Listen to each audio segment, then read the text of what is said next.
तो क्रिप्टो की दुनिया इस वक्त एक बहुत ही दिलचस्प मोड़ पर खड़ी है। कुछ बहुत बड़ी और शक्तिशाली ताकतें हैं जो इसके भविष्य की दिशा तय कर रही हैं। आज हम इन्हीं ताकतों को एक एक करके समझने की कोशिश करेंगे और देखेंगे कि मार्केट के लिए इनके क्या मायने हैं। चलिए शुरू करते हैं। शुरुआत करते हैं उस सवाल से जो शायद हर किसी के दिमाग में है। बिटकॉइन की 7 साल से चली आ रही जीत का सिलसिला आखिर टूट कैसे गया? देखिए, ये सिर्फ कोई 1-2 दिन की बात नहीं है। ये एक बड़ा इशारा हो सकता है कि मार्केट में अंदर ही अंदर कुछ बहुत बड़ा बदल रहा है। और इसका जवाब छिपा है इस नंबर में।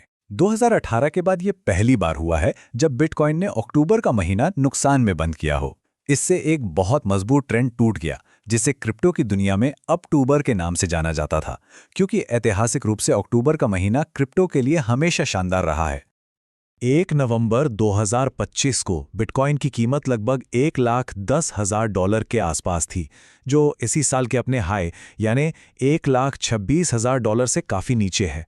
तो आखिर ऐसा हो क्यों रहा है? इसकी कोई एक वजह नहीं है, बल्कि 3 बड़ी ग्लोबल ताकतें हैं जो इस पर असर डाल रही हैं। चलिए पहली ताकत से शुरू करते हैं। तो पहली और शायद सबसे बड़ी वजह वो है अमेरिका। वहाँ की क्रिप्टो पॉलिसी में एक ज़बरदस्त यू टर्न आया है और उसकी लहरें पूरी दुनिया की इंडस्ट्री महसूस कर रही है। हो ये रहा है कि नए एडमिनिस्ट्रेशन के आने के बाद अमेरिका की जो SEC है, यानी सिक्योरिटीज एंड एक्सचेंज कमीशन, वो अब टकराव का रास्ता छोड़कर इंडस्ट्री से बात करने के मूड में दिख रही है। और ये एक बहुत ही बड़ा पॉलिसी शिफ्ट है। और ये सिर्फ खोखली बातें नहीं हैं, एक्शन भी दिख रहा है। कॉइनबेस, बाइनेंस और रिपल लैब्स जैसी इंडस्ट्री की बड़ी बड़ी कंपनियों के खिलाफ जो हाई प्रोफाइल केस चल रहे थे, वो या तो खारिज कर दिए गए हैं या फिर उन पर समझौता हो गया है। ये इस बात का सबसे साफ सबूत है कि ये बदलाव सच में हो रहा है। और हाँ, ये कोई हवाई बात या अटकलें नहीं हैं। ये पूरा एनालिसिस विल्की लॉ फर्म के एक क्लाइंट अलर्ट पर आधारित है, जो रेगुलेशन में आए इस रणनीतिक बदलाव को साफ तौर पर दिखाता है। तो इसका नतीजा क्या निकल रहा है? नतीजा ये है कि अमेरिका में क्रिप्टो कंपनियों के लिए मौके तो बन रहे हैं, लेकिन साथ ही एक अनिश्चितता का माहौल भी है, क्योंकि नए नियम कानून अभी भी पूरी तरह से साफ नहीं है। अच्छा, तो ये तो हुई अमेरिका की बात। अब चलिए अटलांटिक के पार चलते हैं यूरोप में, क्योंकि वहां एक बिल्कुल अलग ही कहानी चल रही है। यहां पर फर्क एकदम साफ दिखता है। एक तरफ है अमेरिका, जहां सब कुछ उथल-पुथल में है, अनिश्चितता है, और दूसरी तरफ है यूरोप, जहां मीका नाम का एक साफ सुथरा लागू हो चुका कानून है। अब ये मीका इतना अहम क्यों है? देखिए, इसे समझना जरूरी है, क्योंकि ये क्रिप्टो एसेट्स के लिए दुनिया का पहला इतना बड़ा और कॉम्प्रिहेंसिव रेगुलेशन है।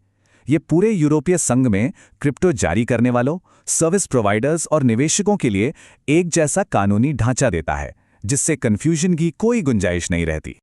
मतलब मीका ने लगभग हर चीज को कवर कर लिया है।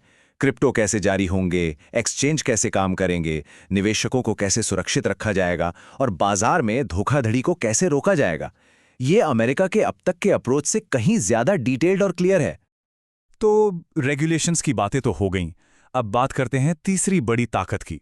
ये वो चीज़ है जो बाजार के उतार चढ़ाव और रेगुलेशन की बहसों से परे पर्दे के पीछे लगातार चल रही है, और वो है टेक्नोलॉजी। इसका सबसे अच्छा उदाहरण है इथीरियम का रोड मैप। द मर्ज से लेकर भविष्य के ग्लैमरडैम जैसे अपग्रेड तक ये सिर्फ कुछ टेक्निकल अपडेट्स की लिस्ट नहीं है। ये एक साफ सुथरा प्लान है कि कैसे नेटवर्क को हर किसी के लिए बेहतर, तेज और हाँ, सस्ता बनाया जाए। तो इन सारे टेक्निकल सुधारों का आम यूजर के लिए क्या मतलब है? आसान भाषा में कहें तो ट्रांजैक्शन फीस कम होगी, सिक्योरिटी बेहतर होगी और इससे इस्तेमाल करना और भी आसान हो जाएगा। तो अब तस्वीर कुछ ऐसी है।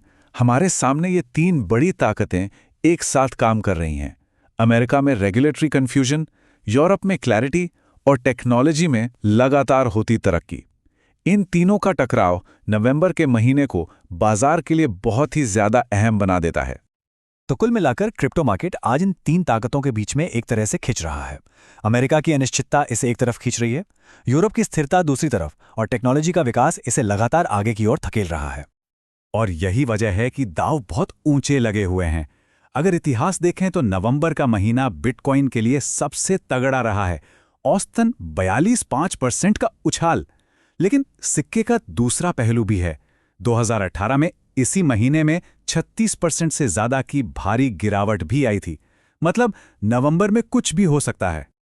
इसीलिए एनालिस्ट इन 3 शॉर्ट टर्म फैक्टर्स पर बहुत गहरी नजर रखे हुए हैं। पहला, ETF में कितना पैसा आ रहा है, जो बड़े इन्वेस्टर्स का मूड बताता है।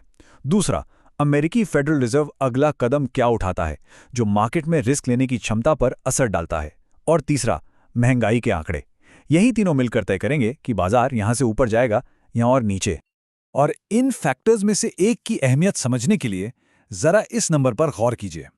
अमेरिका में फेडरल रिजर्व की ब्याज दर इस समय 4% है। ये सिर्फ एक नंबर नहीं है, ये वो चाबी है जो पूरे बाजार का रुख मोड़ सकती है, और इसमें जरा सा भी बदलाव क्रिप्टो की दुनिया में तूफान ला सकता है।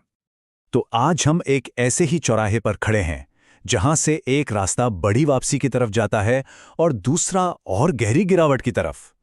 अब बाजार कौन सा रास्ता चुनेगा, ये तो आने वाला वक्त ही बताएगा। सवाल यही है कि क्या ये वापसी का महीना होगा या फिर गिरावट का? यही वो सवाल है जो आज दुनिया भर के निवेशकों के मन में गूंज रहा है।